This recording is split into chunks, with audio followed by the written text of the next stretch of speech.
haƙuri. Haka kawai ka ganni a hanya ina tafiya ka wani tsere ni kana min magana.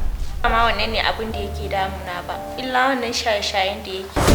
Da a ce baya shaye-shaye zan iya tsayawa da shi ko da ba zan so shi ba. Oh shit. Ka ga mamu da abin da kake dawo. Ka ga abin da yarinyar ta mana.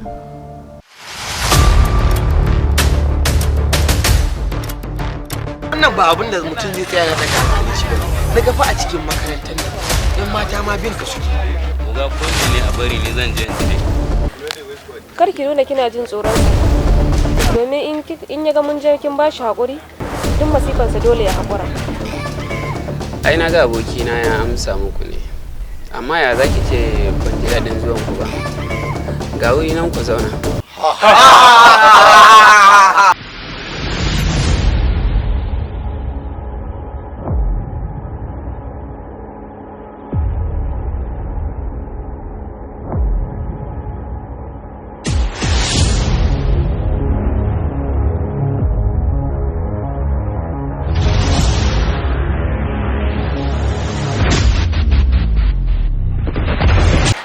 Ku je lecture in ya so kun fito sai mu je mu ci abinci.